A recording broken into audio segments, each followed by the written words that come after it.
pronto. A gente não vai voltar do zero, não. Vou começar aqui. Então, cada um tem uma facilidade, tá? Para desempenhar algumas tarefas. E a gente vai falar sobre cada um deles bem, passando muito por alto, mas a partir daí vocês vão ter uma base para quem tiver interesse de continuar entendendo sobre as suas características. Pode passar, Henrique, por favor. As 5 feridas emocionais e o nosso corpo. Quanto maior é a dor, mais difícil é de percebê-la. Entretanto, elas sempre estarão presentes e exercendo influência sobre nós, né? Aquela dor que a gente não percebe, mas a gente tem alguma coisa que é tão gritante e a gente não consegue, às vezes, perceber. E é uma dor. Só que você está vivendo naquela dor tanto tempo e você não se dá conta que aquilo está te fazendo mal. E aí, quando você começa a fazer o que está todo mundo fazendo aqui, procurando conhecer um pouco mais, você já começa identificando as suas dores, os seus traços, as suas características e começa a partir daí se entender, se autoconhecer e buscar esse autoconhecimento e ajuda, né? Então, você sabia que essas dores elas são registros de fatos ocorridos e que ficam gravados no nosso sistema nervoso? E o que elas podem determinar o formato do nosso corpo para nos proteger? Sim. Essa dor, esse formato do corpo, ele se apresenta para que a gente tenha uma proteção, né? Pode passar, Henrique, por favor. E a gente vai chegar lá. Então, o Reich, né?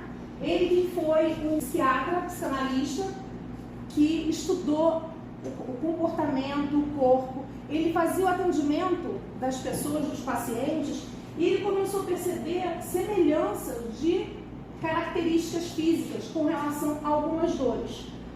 Vinha uma pessoa mais magrinha, mais pontudinha, era aquela pessoa mais fechada, mais centrada, mais no mundo dele e trabalhando mais na mente. Aquela pessoa com formato mais redondinho era aquela pessoa que era mais chorosa ou comunicativa, gostava de falar dela, gostava de falar bastante, ela precisava falar.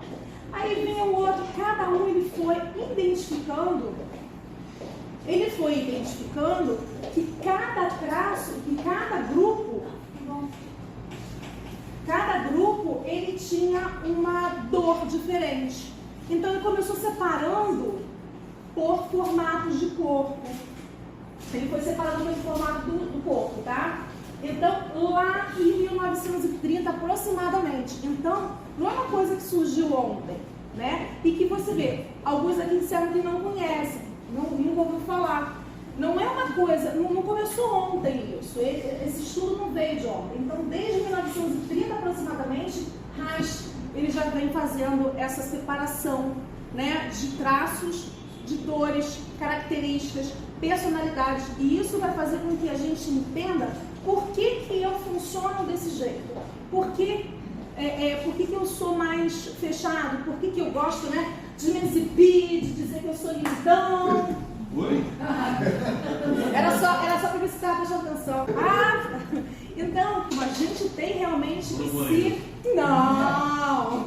Claro que não! Tá, ó o traço gritando aí. Vou fugir! Quem ele tá falando agora?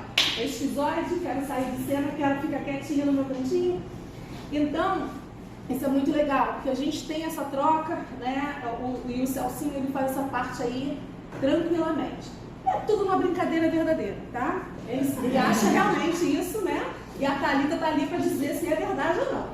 Então, minha gente, é isso aí. Obrigada, Henrique. Então, o Reich chegou à conclusão de que o corpo respondia também à repressão muscular. E com o passar do tempo, essas dores que você vem sofrendo, isso ia marcando o corpo, tá? E causando as doenças. Ele dizia que era uma armadura que moldava o corpo físico e determinava como essa pessoa encarava a sua existência. Olha que coisa interessante.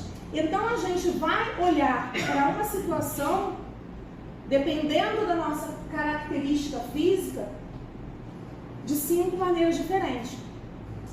Pode ser que eu olhe sempre com aquele olhar do meu traço, ou dependendo de como eu estou naquele momento, naquele meu momento de vida, pode ser que eu tenha um outro entendimento daquela situação. Ou então então eu pensava de uma forma, e aí de repente, passado o tempo, peraí, mas não é que eu enxergava dessa maneira, por quê? E agora eu penso diferente. Então a gente pode alternar esse traço. Não quer dizer que você vai ser rígido em todos os momentos da vida, tá? E aí a gente vai buscar o recurso. Quando rígido, né, ou quando qualquer outro traço, a Dani não está aqui, mas era até bom ela ouvir, quando ela falou sobre os braços e as pernas, eles são meus braços e minhas pernas. Então, quando você tem a necessidade, a carência de um outro traço, você vai buscar o quê? O recurso, às vezes, num colega de trabalho. Ah, ela chegou aí. Voltando só, gente, só um pouquinho. Então, aí voltando só para lá pegar, eu falei assim, era bom que a Dani estivesse aqui para ouvir isso. Quando você mencionou que você busca ajuda, né? Você tem nos seus apoiadores, os seus braços e as suas pernas. Por quê? Porque ela tem um traço que ela precisa trabalhar com outras pessoas, ajudando ela a construir aquilo que ela tem ali funcionando. Agora tem uma galera para ajudar, para dar o suporte, o apoio. E ela falou sobre isso. Então, quando a gente identifica uma dessas nossas, entre aspas, dores, né? Essa nossa carência, a gente entende que a gente precisa de outra pessoa para executar um trabalho, como ela falou. É importante porque você não fica se torturando.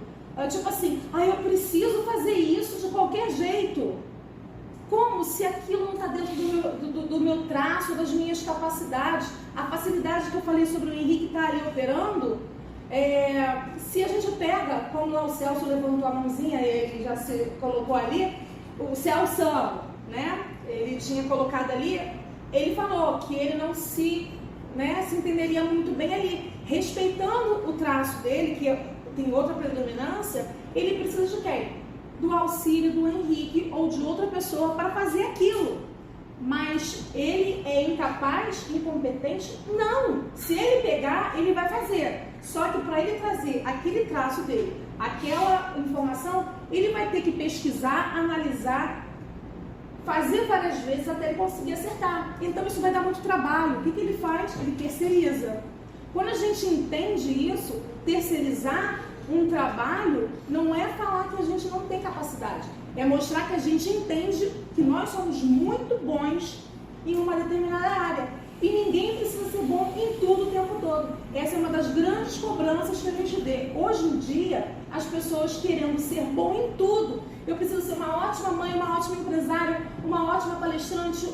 Tem que ser ótimo em tudo. Você não precisa ser, você escolhe, né? Ou você identifica aquilo que você faz muito bem e se dedica àquilo, faz aquilo, né? Porque se a gente tenta ser bom em tudo, a gente não vai conseguir. O que vai acontecer? A gente vai se frustrar, porque não vai conseguir, né? Porque dependendo do meu traço, e ainda pior, eu posso ficar muito mal.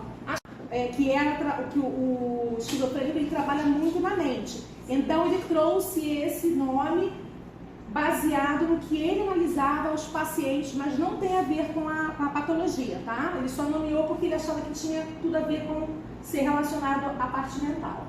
Então, mais ou menos, começa lá na gestação. Abandono, né? Que é o oral. Esse que a gente vê um pouco mais redondinho, como mostrava lá na segunda imagem. Esse mais redondinho é o oral. E ele, mais ou menos por volta de um ano e meio, é o momento que a criança está ali, né? A criança vai estar com 50 anos, ela vai estar ali meio que alguma dependência do pai e da mãe, né? Mas nesse primeiro momento de um ano, ela é dependente da mãe, né? Ou de quem está ali cuidando dela. E o que acontece? Aquela criança, às vezes, a mãe precisa deixar ela no berço um minuto, enquanto ela foi atender o outro irmãozinho, e ela se sente o quê? Abandonada, porque ela chorou, mamãe não veio, como assim? Eu vou gritar mais ainda. Aquela criança berra horrores no berço, e a mãe com os afazeres com outro irmão, com outras tarefas, ela sabe que aquele choro, porque a mãe identifica que aquele choro não é uma urgência, e ela pode finalizar aqui e ir lá rapidinho. Só que esse pedacinho é um abandono enorme, é muito grande esse tempo que ele percebe. Então, ele sente a necessidade de o quê? De gritar, de chorar, de espernear, de falar mais alto para ele ser ouvido, e ele fica carente, ele chora. Manipulação, psicopata. O psicopata, que alguém falou aí, você, né? Então, o traço psicopata, gente, é aquele que ele tem o corpo mais nesse formatinho, triângulo, tá? O que acontece? A mielinização, ela começa, né, na primeira parte, na cabeça, e ela vai descendo. E cada processo que ela vai passando, ela vai registrando um trauma.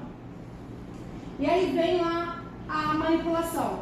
A manipulação é naquele momento que a criança começa a fazer as gracinhas, né? E que aí a mãe fala assim, olha o que meu filho faz, olha o que meu filho faz, que bonitinho, que fofo. E aí todo mundo presta atenção na criança. Aí de repente a mãe está conversando, aí fala